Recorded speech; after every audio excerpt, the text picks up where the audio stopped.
ஆனால் ஒன்று சொல்கிறேன், ஒரு ஒரு ஒரு வேலை நாள், இது வார நாள், இடையில பட்ட நேரம், இந்த லீவில் அதுவும் எனக்கு தெரிஞ்சு 12:30 மணிக்கு இந்த நுங்கம்பாக்கம் இடத்த கண்டுபிடிக்கிறதுக்கே 3 மணி நேரம் வேணும். அப்புறம் இங்கே யூடர்ன் போகிறதுக்கு 2 மணி நேரம் வேணும். இந்த டிராஃபிக்கில் இத்தனை பேர் வந்திருக்கதே இந்த மாநாட்டுக்கு கிடைச்ச பெரிய வெற்றி.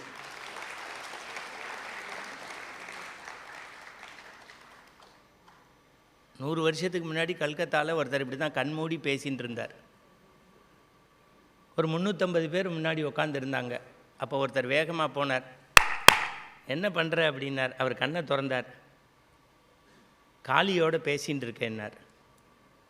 டக்குன்னு அந்த கேட்டவர் அபவுட்டோன் ஆகி ஆடியன்ஸை பார்த்து சொன்னார், மகாஜனங்களே, இவர் எவ்வளோ நம்மளை முட்டாளாக்குறார் பாருங்க, காளியோடு பேசுகிறேங்கிறார், எங்கே அந்த காளியை 2 நிமிஷம் என்னோட பேச சொல்லுங்கன்னார். நம்மளாக இருந்தால் டென்ஷன் ஆகியிருப்போம். ஒரு 300 பேர் கல்கத்தாவில் உட்காந்துருந்தாங்க. 100 வருஷத்துக்கு முன்னாடி ஒருத்தர் ஓடி வந்தார், கண்ணை மூடின்னு உட்காந்து மக்களை பார்த்து பேசியிருந்தார். கைத்தட்டி என்ன பண்ணுறேன்னார். காளியோடு பேசின்னு இருக்கேன்னார். எங்கே அந்த காளியை என்னோட பேச சொல்லுங்க 2 நிமிஷம்னார்.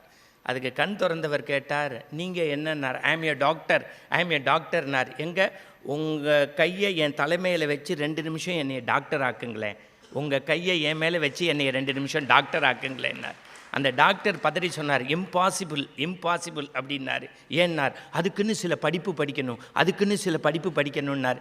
இப்போ இந்த வெள்ளை வேட்டியோடு உட்காந்துருந்த அந்த மனுஷன் சொன்னால், 2 நிமிஷம் டாக்டர் ஆக்கிறதுக்கே படிக்கணும்னா, கண்ணுக்கு தெரியாத காளியோடு பேசணும்னா அதுக்குன்னு சில படிப்பு இருக்குது, அதை படித்தா அந்த காளியே உங்களோட பேசுவார்னு சொல்லி இந்த நாட்டில் நம்மளுடைய தர்மத்தை நிலைநிறுத்தியவர் பேர் தான் பகவான் ராமகிருஷ்ண பரமஹம்சர். நீங்கள் கை தட்டுறதா இருந்தால் அவருக்கு தட்டுங்க.